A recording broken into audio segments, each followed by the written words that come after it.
So you also told me that when you first arrived that Huletts Island, right in the middle of Huletts, Yes. was actually open to campers. Could you tell us a little bit about It that? was open to campers, and there was an unusual arrangement because there wasn't such a heavy demand on the islands, and because the parkway wasn't open, it was a long trip. People liked to stay longer, and at that time, the state of New York permitted a camper to reserve 6 weeks. There was a gentleman who did it for 6 weeks, and his son did it for 6 weeks. So between the father and the son, they reserved the Hewlett campsite for a total of the whole summer, 12 weeks of summer.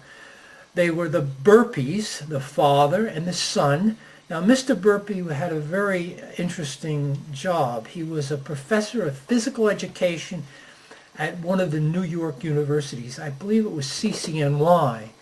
But he had a PhD in physical education, and he took the 6 weeks of the summer as his campsite, and then his son, and they shared the campsite for the 12 weeks. So the little island right in the middle of Huletts, which is now just not even open for day use, you can paddle a canoe up to it, actually did have campers on it. Did have a camper on it, and when he left, they really couldn't use it anymore.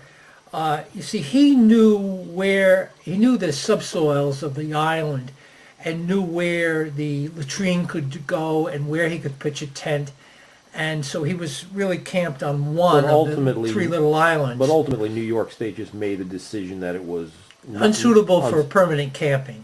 Fantastic. That's a very interesting recollection. I don't think many people realize. Burpee was a very interesting man, and his wife, actually, I remember them renting Idle Hour Cottage, and she would stay in the cottage, and he would stay on the island. That's the way to do it. And they could see each other. She could see him, and he could see her.